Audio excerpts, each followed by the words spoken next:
n'est pas obligé d'être initié ni dans le monde du vin, ni dans le monde de la musique classique pour vraiment profiter et passer un excellent moment. Bonjour à tous, on se retrouve ici dans les vignes pour découvrir un festival qui va avoir lieu du 5 au 7 juin prochain. C'est Luçon Classique et qui de mieux pour découvrir Luçon Classique que son cofondateur. Bonjour Guillaume Jacot. Bonjour. Guillaume, on est ensemble pour que tu nous présentes un peu ce festival qui va avoir lieu donc à partir du 5 juin prochain. Comme son nom l'indique, ça se passe à Luçon, plus précisément au château de Luçon, qui est un lieu vraiment magnifique et notre but était d'ouvrir ce lieu et de créer un événement, qui permette au public de vivre vraiment une expérience globale.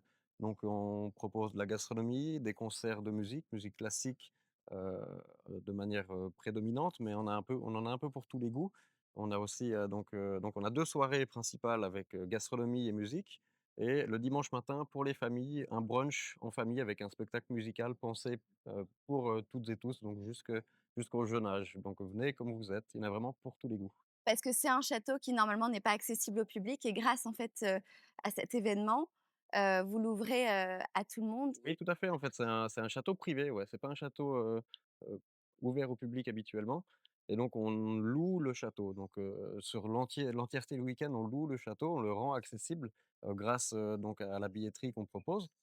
Et on loue pas que le château en fait, c'est le ce qui là où ça devient intéressant, c'est qu'on loue aussi l'hôtel qui s'appelle la ferme du château, ce qui permet au public donc de rester et de prolonger le séjour pour une expérience vraiment immersive. Donc vous pouvez dormir une nuit, 2 nuits, soit du vendredi au samedi, soit du samedi au dimanche et on a vraiment une billetterie où on peut choisir son billet un peu sur mesure. On peut participer à des événements simplement par exemple venir à un concert, mais si on veut participer à certaines activités proposées, il faut absolument dormir à l'hôtel, c'est ça? À la base, on avait juste créé des soirées, qui tournent autour de la gastronomie et de la musique. On s'est dit: «C'est un peu dommage, Luçon, c'est un peu loin de tout, ce serait bien de permettre aux gens de dormir sur place», donc on a loué l'hôtel, les gens dormaient sur place et c'est vrai que le lendemain matin, on n'avait rien prévu et les gens étaient là à Luçon, On et fait quoi? voulaient venir au concert le soir d'après, rester à Luçon là et donc ce qu'on a fait, c'est que, ben, comme pour créer le festival, on a réfléchi à des activités, voilà, qu'on pouvait proposer, des choses qui nous plaisent à nous et qu'on espère qui vont plaire au public. Donc notamment, on a, donc quand on vient pour le vendredi soir, qu'on dort le samedi matin, on a par exemple, une petite séance de yoga dans les jardins du château, au bord de la piscine le samedi matin. On a, une séance, de découverte et d'approche du cheval proposée par la présidente des Amis, qui se trouve juste à côté de Luçon. Donc c'est une séance de 2 heures, on vient découvrir le cheval. Génial. Ouais, c'est vraiment un truc très chouette à découvrir le samedi matin. On a aussi un petit partenariat avec le musée Sherlock Holmes. Donc en fait, le musée Sherlock Holmes est ouvert le samedi, le dimanche et quand on a un pass pour le festival, qui nous permet de dormir la nuit, on a donc accès au musée aussi et last but not least, voilà, la raison de notre présence ici, c'est que le samedi après-midi, à 15 heures, entre 15 heures et 17 heures, on propose une visite du château, mais et surtout une dégustation de vin qu'on a alliée cette année avec, l'exposition, donc on a aussi une exposition tout au long du week-end. Là, c'est une exposition de lutherie, donc c'est un artisan qui fabrique des instruments, violon et alto là, en l'occurrence et on va faire découvrir ces instruments en live et les allier à du vin. Comment on allie des violons et du vin? Alors ça, c'est toute la question qu'on s'est posée, donc on a un professeur en œnologie que vous allez rencontrer, je pense, très vite, Là, bientôt? voilà, là, bientôt, ainsi que le luthier en question. Je suis moi-même violoniste, donc ce que je trouve, assez intéressant, c'est que c'est souvent 2 arts, 2 artisanats, qui sont, pas bien forcément compris, pas bien interprété par le public. Il y a souvent beaucoup de mythes ou de fantaisies autour, des violons. On parle toujours de Stradivarius, mais en fait, on n'y connaît pas grand-chose. Et on Totalement. se dit toujours que c'est pas pour nous. Voilà, on n'y connaît rien, donc on n'y touche pas. Et le vin, il souffre un peu de la même, des mêmes idées de l'esprit. C'est-à-dire qu'on se dit: «Bon, ben, voilà, ceux qui connaissent bien, on parle de la robe, on parle de» Mmh. voilà, il y a tellement de choses il y a tellement de vocabulaire et tellement voilà, Et les ça gens ont semble peur d'avoir l'air bêtes, ils ont voilà. peur de dire une bêtise Voilà, ou ça semble un peu inaccessible comme ça et le but, c'est vraiment, de démystifier un peu tout ça, de s'ouvrir à ses propres sensations, d'être vraiment dans la découverte et l'alliage des 2 permet vraiment, en fait, de mixer ses sens, donc on est doué de l'ouïe, du goût, de l'odorat et de vraiment de se faire plaisir, de se détendre, de passer un moment dans l'oubli et dans l'oubli de tout ce qui se passe autour et se focaliser vraiment sur nos sensations, nos sens et se laisser guider. Voilà, on aura donc un luthier, un professeur en œnologie. Je jouerai moi-même, les instruments en live. On a trouvé quelque chose d'expérimental parce que c'est très voilà, c'est des zones un peu inconnues, hein. Il y a rien de très scientifique, dans ce qu'on fait, mais c'est vraiment, une expérience, comment dire? Créative, un atelier sensoriel, voilà, où on essaye de faire des parallèles finalement entre la musique et le vin.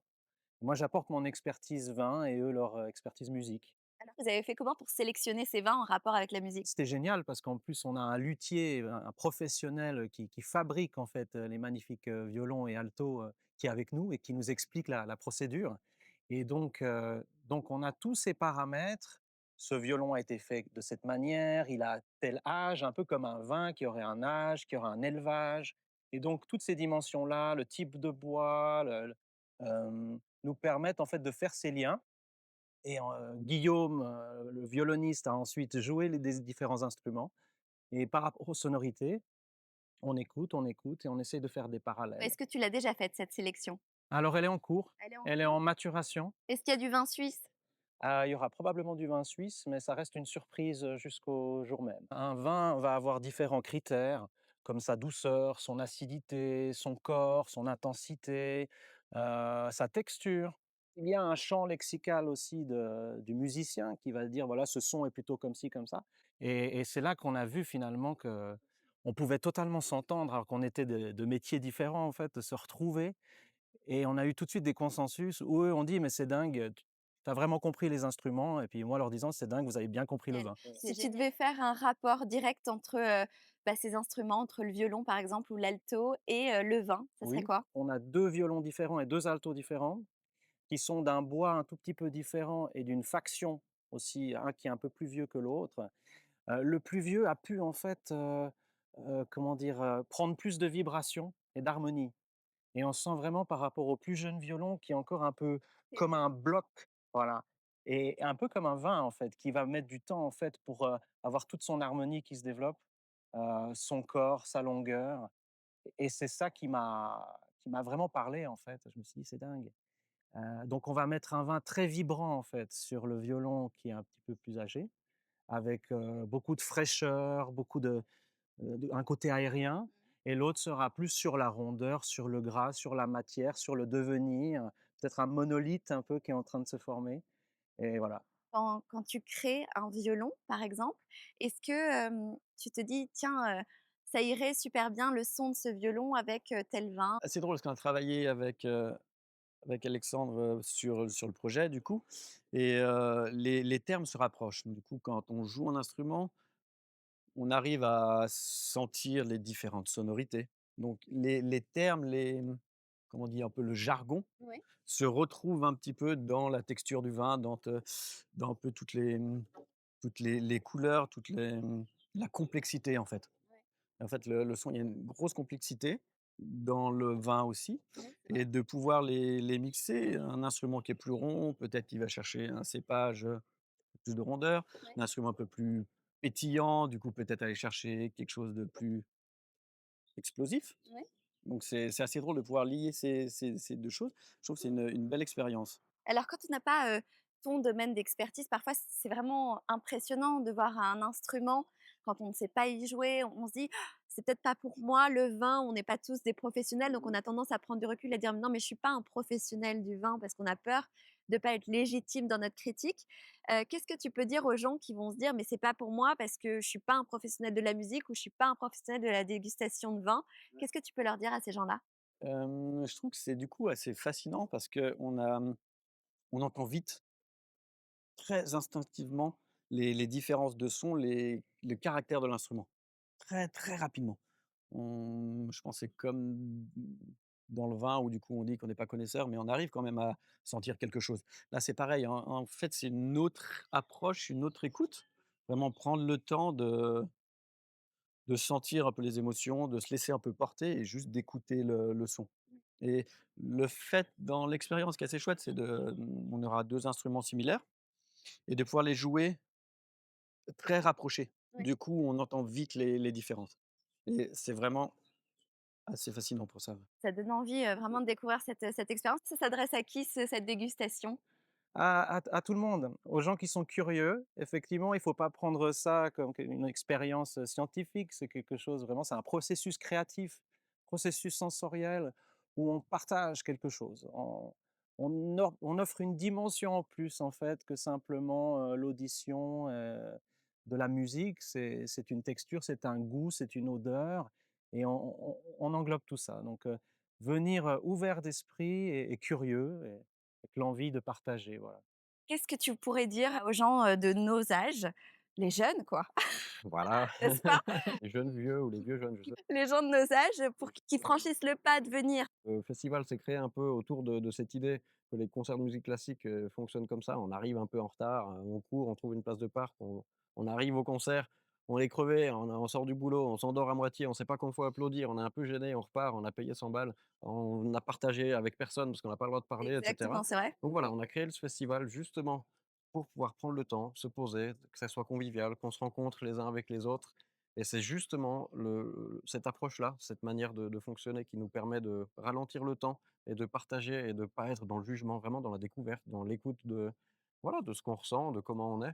Et c'est vraiment ça qui permet, je pense, à tout un chacun de venir découvrir cette expérience, de manière beaucoup plus adoucie. On n'est pas obligé d'être initié ni dans le monde du vin, ni dans le monde de la musique classique pour vraiment profiter et passer un excellent moment. Voilà. On parle, d'une expérience qui pour le coup, va vraiment concerner un tout petit groupe de personnes parce que c'est maximum 40 personnes. Donc il y a vraiment que quelques chanceux qui vont avoir, la chance de vivre ça. Oui. Est-ce qu'il reste encore des places? Est-ce que c'est encore possible d'aller prendre ces places? Alors oui, c'est encore possible de prendre ses places. Il reste en fait, c'est vraiment uniquement ouvert à ceux qui ont les passes, qui permettent de dormir la nuit au château. Et donc il y a le pass Espressivo, le pass Cantabile, le pass Maestoso, c'est comme ça qu'il s'appelle sur notre site. Et vous pouvez donc réserver via notre site ces 3 passes qui vous permettront également l'accès à cette dégustation de vin. C'est vrai que si on a 150 personnes, on doit servir le verre et essayer et cetera. Si c'est C'est moins, plus la même approche. voilà, et si c'est moins intime, ça permet pas ce partage vraiment, en direct et voilà, donc ce petit groupe, ça nous paraissait vraiment, idéal. Donc voilà, l'accès uniquement avec les passes. Les passes sont disponibles sur le site lusanclassique.ch et bah, on espère que vous venez découvrir ça et que vous aurez beaucoup de plaisir. Bon, faites vite si vous voulez avoir, la chance de vivre une expérience comme ça. C'est vrai qu'en couple ou entre amis, c'est génial de se dire qu'on peut, faire une nuit, là-bas et puis vivre, bah, toute une expérience, sur, le soir, la journée. C'est génial. C'est la 6e édition, les 5 autres éditions, les gens sont toujours ravis. Ouais. Les gens qui viennent reviennent, donc c'est plutôt un bon signe et voilà, je suis ravi si on peut faire découvrir, notre monde, tous ces mondes-là à travers ces expériences et voilà, on se réjouit en tout cas. Merci beaucoup. Merci beaucoup à toi.